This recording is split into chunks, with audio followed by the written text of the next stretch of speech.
Hey, good morning, everybody, and welcome to another episode of The Unlock Show. I'm your host, Tracy Wilson. My pleasure to be here with you guys today. And I've got a bit of a treat for you guys because I know this is a topic that a lot of people go, finances. Do I really have to talk about my finances? And, for some, it's kind of like one of those moments where you want to lift up the rug, sweep it all under there, and just shut it down and walk all over it. But today, I want to share with you my very special guest because this is an extremely important topic. Like it or loathe it, it's one of those things that we have to get on top of as business owners. And before I introduce the wonderful Melissa, who's going to share with you all her tips, tricks, and some tools and resources even that are going to help you to run a really profitable business, how to profit more and earn more so that you have a better business and a better life, because that's what being unlocked is all about, right? I want to share with you a few statistics. Now, way back in my previous life, I actually worked for a financial institution for over 25 years. I was a regional manager of that financial institution. And so I've seen my fair share of businesses who have thrived and also a lot of businesses that have failed. And when I originally left the banking world, I actually started my own consulting business that actually helped people in a number of different areas, and finances were one of them. So let me share with you these statistics, because once you hear these, you'll be like, gosh, yes, I need to pay more attention to this. I do not want to succumb to some of this, the maybe not so great statistical data that I'm about to share with you. And I need to listen up, and I need to listen to what Melissa's got to say so that I don't become a victim of one of these stats. So here we go. Why do businesses fail? And most businesses don't survive the first 5 years of business. Why is that? Usually it comes down to one of these 5 things, and finances feature a number of times. So the first one is 61% of businesses fail because they have poor management. 35% of businesses fail because they have a lack of financial knowledge. 37% of them fail because they have a lack of cash flow or capital. 37% because of poor marketing. 49% because of a poorly designed business model and or no business planning. You guys have heard me talk about business planning and I'm going to say my love for that in the past. So that being said, those are some global statistics. I hope that you're taking those on board and you're going, gosh, they're quite high. I don't want to find myself in any one of those realms. I need to listen to what Melissa's got to say. So let me tell you about Melissa. So Melissa comes to us all the way from Ottawa, Canada. She is a certified professional accountant, CPA, and a fractional CFO, I should say. She's the founder of a fractional CFO agency and also the host of the show The Business Society, which is also a podcast. She's also the founder of thebusinesssociety.co, where she actually helps successful business owners increase their profit margins. Don't we all want that? Without having to increase their sales so they can have more profit and cash in their pocket. She's got a real passion for helping women in business overcome their financial issues and earn more profit and have a better personal life and a better business that goes with it, right? She's got over 20 years experience in this particular field, working with both small and large corporations, governments, non-for-profit. So you could say that she knows a thing or two about the financing space. She's also the proud mother of 2 beautiful teenagers and a wife to the amazing Jamie. So welcome to the show, Melissa. Great to have you here. Thank you so much for having me. It's so great to meet you, Tracy. You're very, very welcome. It's good to have you here.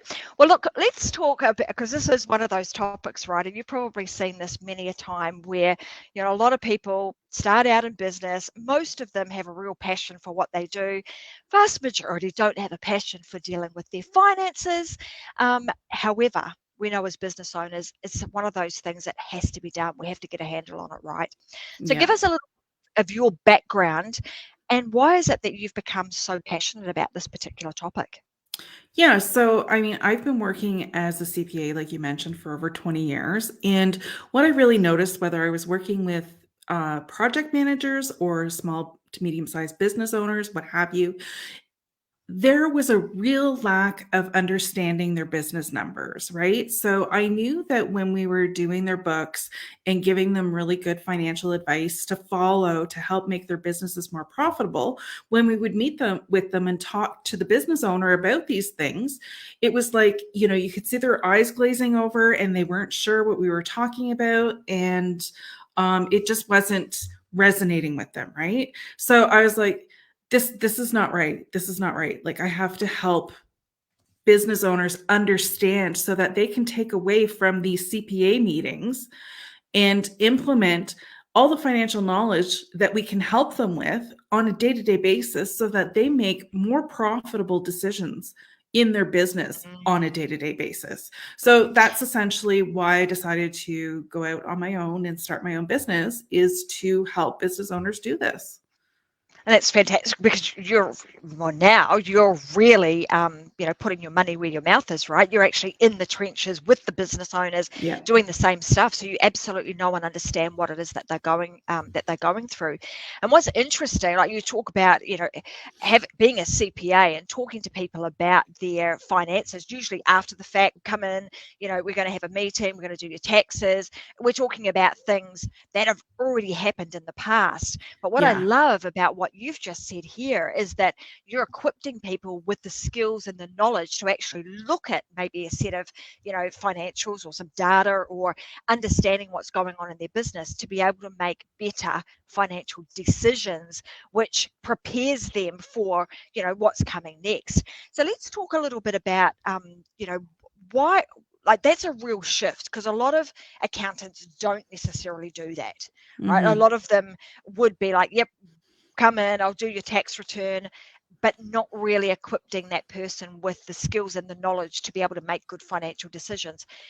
What have you seen, like what are some of the fundamental things that you think business owners need to understand first and foremost so they are able to make better decisions? Yes, and that's such a good question. And I don't teach business owners how to do accounting, right? So I teach them the high level information that they need to understand at the CEO level. So I created a 5-step framework. It's called the Cash Confident Framework, and it takes business owners through the journey of what you need to understand at that high level to operate your business finances better. And the first step is knowing your money mindset, because mindset is so important as a business owner. And when you're aware of what's going on with your money mindset, which quite often is ignored, then you're aware of what's holding you back or what you can leverage as a business owner. And then it's also understanding your financial reports and creating a financial plan, like we were talking, like what you were referring to earlier with the business plan. I mean, I'm right with you. That is one of my favorite things to do, is create the financial plan for the business. And then the fourth step is knowing how to monitor your progress against that plan. And then the fifth step is to make sure that you're managing the cash well in your business so that you don't face cash shortages and ultimately fail in a business. Yeah, which, those statistical data, speaks to all of the things that you've just spoken Exactly. about there, right? It's really interesting. I want to delve a little bit deeper because number one for you is about mindset. And I think as you were explaining that, you're like, this is an area that a lot of people don't really understand. So let's unpackage that a little bit more. What do you mean by, understanding what your money mindset is? Yeah, so I mean, it really starts with the relationship that you have with money, right?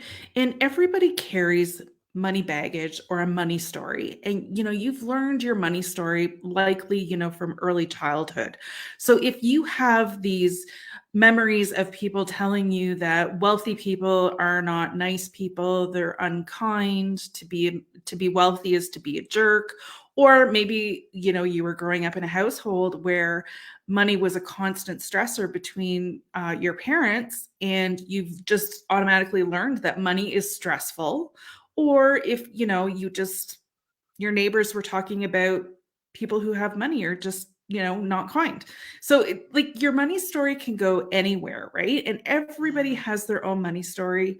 And knowing how you feel about money and the relationship that you have with money will help you identify any issues that are holding you back as a business owner. So, for example, if money you were taught was always stressful, and or maybe you've taught that debt is normal and you'll never be out of debt, if you're not looking at these money stories, then you're holding yourself back as a business owner as well, because chances are you'll be afraid of managing the money, or you'll be over leveraged in your business, or money troubles will creep into that. Mm. And so once you understand what these are, the barriers or the blockages, then you can actually do something about it, right? Because otherwise it becomes a Exactly. recurring pattern that you're seeing over and over and over again. And sometimes you don't even realize that, oh gosh, that's my recurring money story that just keeps Yes, rearing its ugly head. So what are some, exactly. like, because I with you, I think that's a really, really important piece of the puzzle. And like, I know for me, I think back to my childhood and some of the stories that I heard, growing up, when money grow on trees, where do you think I am, Rockefeller, all of these sorts of things that you think are just sayings, but in fact, our programming, I suppose you'd call it, your subconscious mind to think about money in a certain way. So what are some, maybe just a couple of little tips that you might be able to impart for others to go, all right, now you've recognized, maybe, writing down all the money stories that you heard, and recognizing maybe some of the ones that are prominent for you, what can they do to start rewriting their money story? Absolutely. I mean, one of the things that I always recommend is to talk to somebody about it, whether it be a business coach or a therapist or what have you, depending on how deep seated the issue is. And just being aware and knowing that these problems exist, the awareness helps you prevent any, negative thoughts coming through and perpetuating that negative relationship with money, right?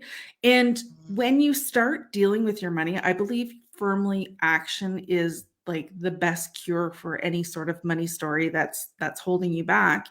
And when you start managing your finances and you get a good understanding of how your business runs, how you make it more profitable, how you're making money, and all that good stuff, you're creating a more positive relationship with money.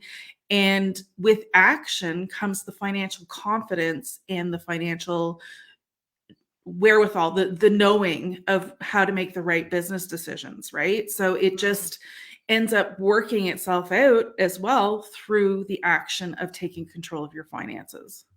Yeah, fantastic. And then that, I suppose, the second piece is where you're going now, is kind of that understanding. So understanding what's actually going on in your business. What are some like, for a business owner to understand what's happening? What are some of the high level um, areas or numbers that they should be across in their business? Mhm. My number one KPI, key performance indicators, that I love business to be aware of, business owners to be aware of, is your profit margins, right? So it's great to Mm, know how much profit you're bringing in, but if you're a business who's growing and you're looking at your profit margin from month to month and year over year or quarter over quarter, however you're looking at it, if you're seeing that your profit margins are shrinking, regardless of what your revenue, if like even if your revenue numbers are increasing, if your profit margin is shrinking, that is a huge red flag. So that is the most important mm, KPI to watch, because what your profit margins are telling you is how hard or easy it is to create profit out of the sales revenue that you're generating. So if it's mm. shrinking, that's a bad sign. And if it's growing, it's a great sign. So making sure that you're monitoring these profit margins is absolutely important to ensure that you're creating the most profit you can in your business.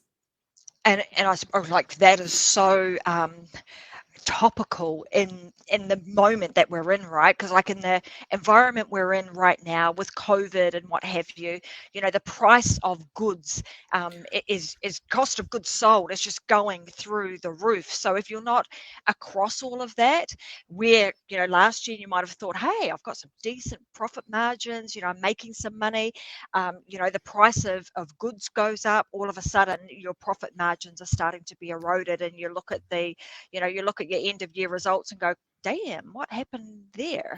I didn't see Exactly. that coming. So, Yeah. how frequently would you recommend somebody keep an eye on this? Like what that number being so important, how frequently am I on that?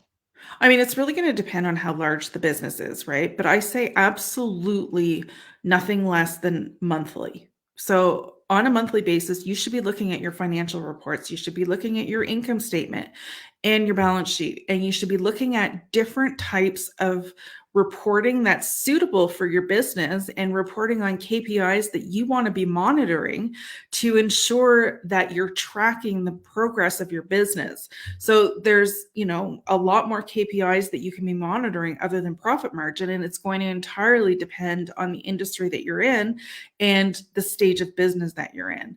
But when you look at what's going on month to month and you measure your performance against what you had planned for the month, that's when you can identify weaknesses that are going on in your business and you can correct them quickly. And if you've got, great things that are happening, you can capitalize on them. Absolutely. Which brings me to, I suppose, the next question. What's your advice to somebody whom, because like we say, a lot of people go into business because they're passionate about what it is that they do. They're not necessarily passionate or skilled or have the knowledge around the financial aspects. What Mhm. would you recommend somebody do if they, have already identified, hey, I need a little bit of help here? Yeah. So the first thing I say to everybody I deal with, especially if they're feeling overwhelmed with their finances, and there tends to be a lot of emotion that come with it, like maybe shame or embarrassment that they haven't dealt with this earlier. But we all know as entrepreneurs, there's so many things that we need to tend to. There's so many things that we need to learn. So the first thing I say is go easy on yourself. Don't be so hard on yourself and understand that okay, now managing the money in your business is important to you, but you wouldn't have learned how to do this anywhere else, right? Like they're not teaching you out there how to manage the money in your business. So I always say kudos for you for reaching out to get help. Get the help that you need. If you can't afford getting coaching, you can start listening to podcasts, reading articles. There's a lot of free financial information out there that can help you understand how to optimize the profit in your business.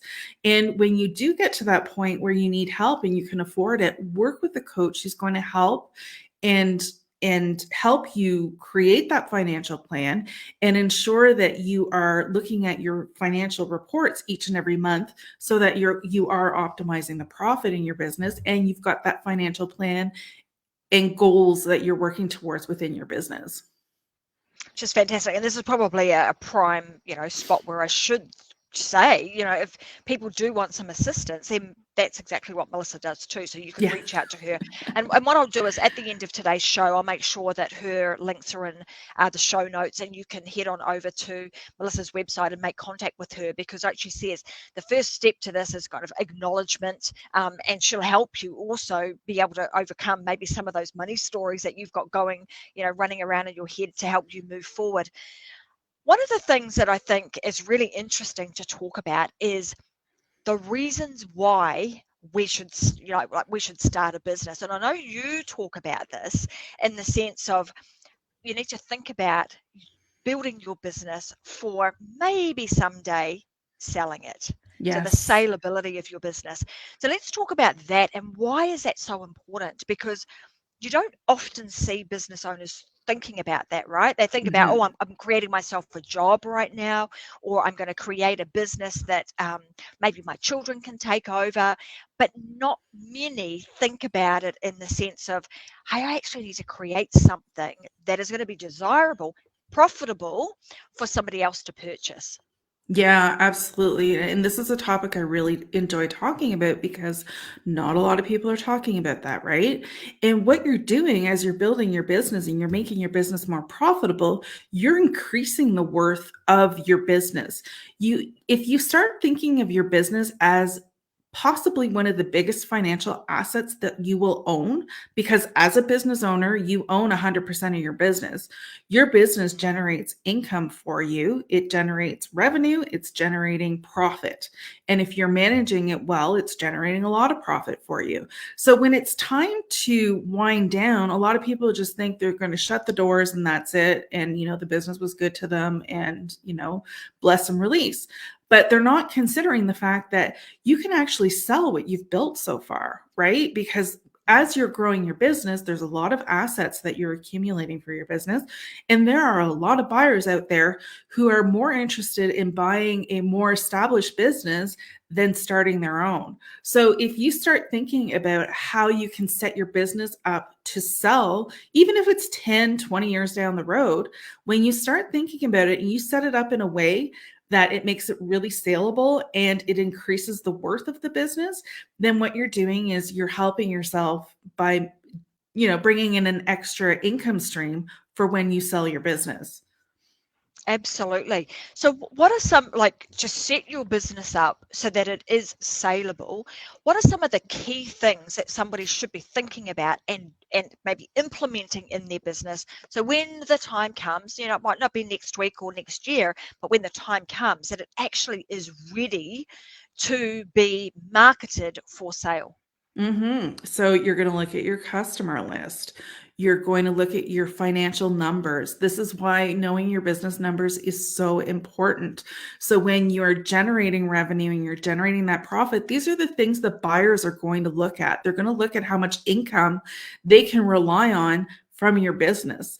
And you're also going to, account for all the financial assets that you're building. There's trademarks, there's goodwill, which goodwill is your reputation of your business. It's, the customer list, it's customer retention numbers, it's satisfaction, it's reputation. There's so many different types of assets that your business builds within the business that is extremely valuable to buyers. So making sure that you are building a business that it's not your personal brand, whereas somebody can come in and can't do anything. Like if I was to sell my website, Melissa Houston CPA, it would not be worth anything to anybody. Nobody would want to buy it because who else out there has my name? So that's why I have the business society, and the business society is part of my business. It's part of my brand, but it's also set up in a way where I can sell it down the road when I'm ready. So ensuring that you've set it up, there's like kind of a separation between your personal brand and your business brand, and ensuring that you're going to get some value out of this asset is so important. And like Melissa said, I think one of, just thinking about your business as an asset, as your, as you say, your biggest asset. Most people would think about their house or their car as a big asset, whereas this, it's something that can, pay you over and over and over again for many years to come, and with the ability to be able to on-sell that to somebody else. Because like you say, there are people out there that would much prefer to just take on something as a, fully operational business than have to start something from scratch. So thinking about all the different assets you have, and even just keeping like an assets register so you know what you've got, because sometimes it's the little things that we forget about, the domains, the websites, all the additional things that are not maybe part of the core business, so to speak, the things that you actually sell, but they're all the things that make up the the functionality, your SOPs, your all of those sorts of operating procedures that you put into your business make it extremely valuable.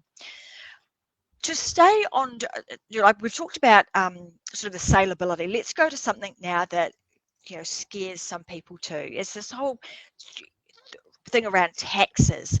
So I know that you, one of the things that you say to people is to take advantage of tax saving strategies. And I know this is a global, conversation that we're having, and some of the rules and regulations are different, depending on where you are in the world. But there are also some fundamental things that are general across the board. So what are some of the things that you would recommend people do to maybe take advantage of some of the tax saving strategies? Yes, I always recommend that business owners talk to a tax professional that is licensed in their country, province, or state that they're living in, and Mm, get those tax deductions for your business, right? And then, government programs that you can take advantage of that help you and, reward you in some sort of way. Like in Canada, we have tax savings programs like RESPs, RRSPs, we have TFSAs. So there's different programs that we can take advantage of with the government. So make sure that you're talking to somebody who can give you really valuable tax advice. And the best tax advice I'm going to leave business owners with today is when you're creating your financial plan and you're looking at the profit that you're generating each and every month, you want to take a portion of that profit, whatever the average tax rate is for you, whether it's 20%, 30%. If you don't know, be safe, take 30% and put it aside, maybe in a separate bank account or something, so that when it's time to pay your taxes, your corporate taxes at the end of the year, that you're not, slammed with this big bill that you didn't see coming. You have planned for your taxes and you're prepared to pay mm. them, because taxes are inevitable. Yeah, yeah. Well, they say that, don't they? Yeah. Taxes and death are the two things that are inevitable. You have to face them at some point. So Yeah. it makes sense to plan for all of these things. Yeah. As far as like somebody starting out and you know, they've got no money to employ even an accountant or to get some help with their finances. What are some basic things, or maybe some tools that they could use that will help them get on top of their finances? Yeah, there's some great accounting software out there that's free to use and it really simplifies the bookkeeping process. It's called Wave. And Mm, having that understanding of what your profit and loss statement is, and also it's known as your income statement, that is the most important financial report that you're going to use in your business. And that tells you how profitable your business is. So by measuring how much you're making on a monthly basis, quarterly basis, and annual basis to ensure that you're not spending more money in expenses than you're bringing in your business is definitely a thing that you should be paying attention to when you're starting out. mm. You don't need an accountant to Interesting. tell you that you're overspending. You look at it yourself and you'll know yourself, and do not over leverage yourself. And by over leverage, I mean don't take out too much debt. Yeah, that's an important thing. I mean, it's interesting, isn't it? Because a lot of people will talk about, you go and get some debt, start yourself off, and you start off in that debted situation and try and work your way out of it. What is your opinion, on somebody giving that sort of advice? I personally am like I prefer people to start bootstrapping their business right at the beginning. There's so many things that is going to compete for your money, right? When you're starting out, people think that you need the best websites, the best sales funnels, the best of everything, right? So they're spending on marketing and what have you. But what you really need to focus on when you start your business is getting sales. So getting those Yeah. customers that are willing to pay. And then with that money, you can reinvest it into your business and invest when you can afford it into the marketing and the advertising. And as things fall into place and your profit grows, you can reinvest, and grow it to where you want it to be. So I'm a firm believer in that, because what you're doing is you're growing your business at a comfortable rate. I mean, yes, it may slow down the growth of your business, but not all growth is good growth, right? So it helps keep the risks managed as you're growing, and you're growing your business without any debt, which is fantastic. Mhm. It's what's interesting that you should say that. Not all growth is good growth. I mean, you heard Mhm. at the beginning, my background and the number of businesses that I actually saw go out of business because they actually grew too fast and they couldn't cope with the amount of growth that they were having and just ran them out of cash. Was a Exactly. was a real problem. Yeah. And I think one of the other areas that, not so much in the online world, but if you're certainly selling, any type of product, it's your, your turnover. So how long does it take for you to actually get paid? And that can also become a bit of a problem for people, especially if they are, maybe supplying to big, large companies that don't, Yeah. might pay on a 90-day cycle. And so you've got to wait, Exactly. 90 days before you actually get paid, but you have to pay for the product yourself beforehand. Yeah, such a good point because product based, all your cash goes out the door at the beginning and your cash does not get replenished until you sell off your inventory. Hmm. So, and that's why going back to your statistics that you were mentioning earlier, one of the big reasons why businesses fail is cash management. Yeah, yeah, just your cash flow just not turning fast enough to keep up Yeah. with the demand that you have. So really important that you stay on top of those sorts of things, particularly if you have a product based business. So in terms of like some of the things that you like, your big tips that you would give people, other than what we've already spoken about today, that you think are really important for business owners to take on board, what what advice would you give them? And even what advice would you give yourself, maybe, if you're 20 years ago, before you started out as an accountant or started out in your own business, what advice would you have given yourself back then? Yeah. So the first piece of advice is, do what makes you happy. So if being an entrepreneur makes you happy, go for it. Secondly, when you're an entrepreneur, focus on those sales. Thirdly, is, one thing that we didn't really cover is talking about cash management, right? And what I really want listeners to think about too is if you were to run out of cash, do you have a plan B or a plan C, right? So it's always important to have cash reserves. So, and it can be especially difficult for startups to build a cash reserve. But once you get going and you're able to start keeping some cash aside for emergencies and stuff, they do recommend between 3 to 6 months of operating expenses to keep aside for emergencies, because we all know that market fluctuates, global conditions are fluctuating like crazy right now. Mhm. But ensure that you've got that cash there so that if you do come into a cash flow issue, you've got plan B in place. But the other thing too is when things are going really, really well, that's when you want to set up plan B or plan C. So if you need loans or lines of credit, that's the time to apply for it at the bank, because the bank is probably going to reject your application when you need it. So Mhm. when things are going well, look at your cash reserve situation, look and see how far of a runway you can go to ensure that you can get through, cash crunch times. It's really important. So that's another thing that I really want.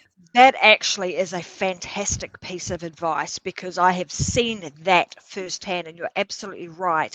Most business owners don't go and ask for lines of credit or, for a loan when they don't need it. They wait until, oh my gosh, now we're desperate, let's go and see the bank. And what is the bank going to do? They're going to look at your situation in that moment and see, gosh, are they going to be able to pay this back? And the Yeah. likelihood of you being able to get it at that time is fairly slim. So what Melissa, that one piece of advice that she's giving you there is invaluable, and Mhm. to take that on board, because I can assure you that you will be in a much better situation if you have to have the conversation that you need to have with your banker, if you're in a good position. Yeah. Hmm. Yeah, for sure. Most definitely. So I know that you've got a book coming out. It's in the process of being Yes. written now. So let's talk a Yes. little bit about that. And it's going to be, the suspense will kill everybody, because it's going to be out in 2023. But, talk to me a little bit about why you decided to go down the path of actually writing a book, and what's the, I mean, I'm assuming, I'm going to make a big assumption here, that it's something to do with finances. So let's Yeah. talk a little bit about the book, and when we can expect it out, and is there a waiting list or something like that that people can maybe get onto? Yeah, so I'm really excited about the book because I just got a traditional book deal. So it will be being published in a publishing house. So that's why it's going to take until May Mm, 2023 to get released. But it's very exciting news, and it's called Cash Confident, and it's the entrepreneur's guide to managing your finances. And it's going, like, you're very right. It's all about money management, finances, and business. And the reason why I chose to write a book is because I'm so passionate about helping business owners. It's just another way to reach people, right? So I want to ensure that I'm trying to reach as many people as I possibly can. And that's why it was important for me to um, publish traditionally, so that this book will be in bookstores. It will have a further reach than Amazon. So it'll be, hopefully accessible worldwide, and help business owners with their business finances, because it's just not talked about enough. And when you invest the time that it takes, and it doesn't take, like, people may think it would take years, and it does not take that long to understand how to look at the high level and manage your business finances at the high level. And once you realize that, once you invest that time in learning it, you have invested that, it's never going to leave. And you can use this over and over and over again for years to come. And ultimately what that does is it increases your profit for years and years and years. So it really does pay off. The time that it takes to learn about this gives you a really good ROI for the time. mm. And I suppose the other thing is, when it comes time for you to sell this business, well, the skill and the knowledge and the information that you've learned and you've picked up will hold you in good stead for the next business, or potentially you even be able to impart that knowledge and information to other people. Yeah. Yeah. I know that you also have a podcast, Melissa. So let's tell all of our listeners where they can find you on your podcast, and what sort of things can they expect you to be talking about on the podcast itself. Why should they actually listen to that? Yeah, so I have the podcast called The Business Society. I started it back in October of 2020. So I'm just approaching my 100th episode, and we have done so many interviews with guests that they're all entrepreneurs, and we talk about the challenges that they faced. So whether they're, just an average Joe like me, or I've had some celebrity guests on as well, such as Rebecca Minkoff and Gretchen Rubin and Oren Klaff. That's just to name a few. We all talk about what happens as an entrepreneur, and regardless of what platforms you have, whether they're huge or they're small or whatever, the common thread between all entrepreneurs is it's not easy. So all my guests talk about the challenges that they faced and how they overcame them, and then on solo episodes we talk about business finance. So it's a great podcast, and I hope that you tune in. Awesome. Well, there you go, guys. And also in the show notes today and in the comment section of today's show, there is a link to Melissa's podcast. So I know I want to finish with this, Melissa, because I know that there was a time, like you've mentioned, it's not easy, right? Being a business owner, it isn't easy. Anybody that tells you, hey, it's the fastest way to make cash and life will be easy breezy, it's probably it's lying to you. Yeah, It's not I would easy. say. But is it fun? Is it worthwhile? Absolutely. If you put, the effort in the right areas. Now, I know that some time ago you went through a rough patch where you had to dig yourself out of about $100,000 worth of debt. So let's Yes, talk yes, I if you're did. comfortable to do so. Talk a little bit Absolutely. about that, and what did you do to make that happen? I just want to make it very real for people today to say, hey, even accountants go through this stuff, but here's some of the stuff that Melissa actually did that worked, that has now got her on the profitable side of business and life. Yeah, and this ties into how emotional money can be, right? So it was about 6 years ago where I had gone into this time in my life where I just wasn't feeling satisfied. But when I, looked at on the surface, I'm like, I have no reason to be feeling like this because everything on the surface seemed fine. But I started spending money to avoid the feeling of, something missing, right? So spending money, Mhm. and it got worse and worse, spending more and more. Fast forward, I ended up blowing through $100,000 worth of credit within 1 year, and I hid 50% of that for my husband. So it was not a good situation to be in. When I did come out the other side, I was like, okay, I need to figure out how I allowed this to happen, because I'm a CPA, because I know better. And I know that even while I was spending the money, I knew I shouldn't spend it, but I kept spending it. So it took about 2 years to really figure out what was going on, because I would try different things, because, like, I really didn't know what the issue was. And then I ended up working with a coach who helped me. And I'd never worked with a coach before.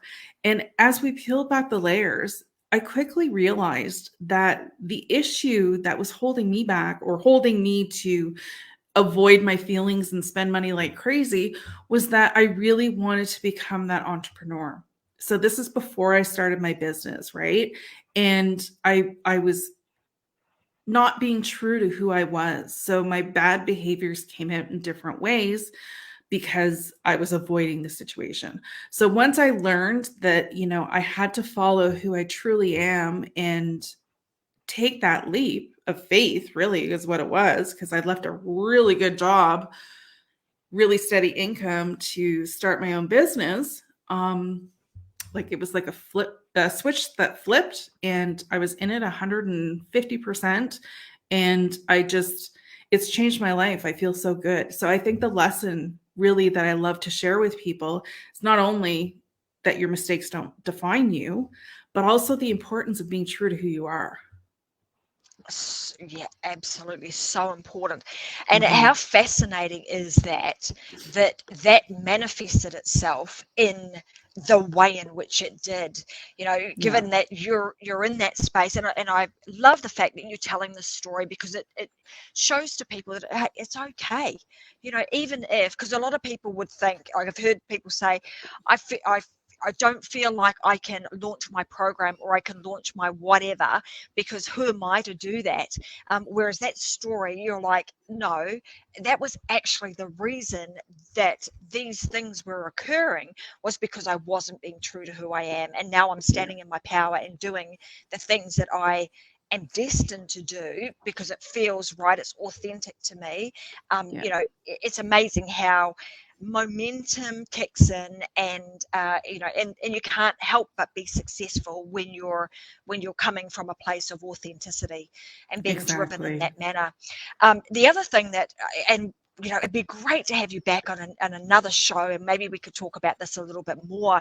But you mentioned, I'm going to call it financial infidelity, and how that happens more frequently than most would like to admit. And maybe that would be a really fascinating and interesting conversation to continue to have with you at some stage, Melissa, so that we Yeah, can absolutely. maybe unfold and peel back some of the layers of the onion that, you know, that that does happen, and what do you do, I suppose, to repair that, because it could end up being a downward spiral where, oh my Mhm. God, I'm just going to keep, the cover up and the cover up and the cover up. And all of a sudden, I don't know how the heck to get myself out of this.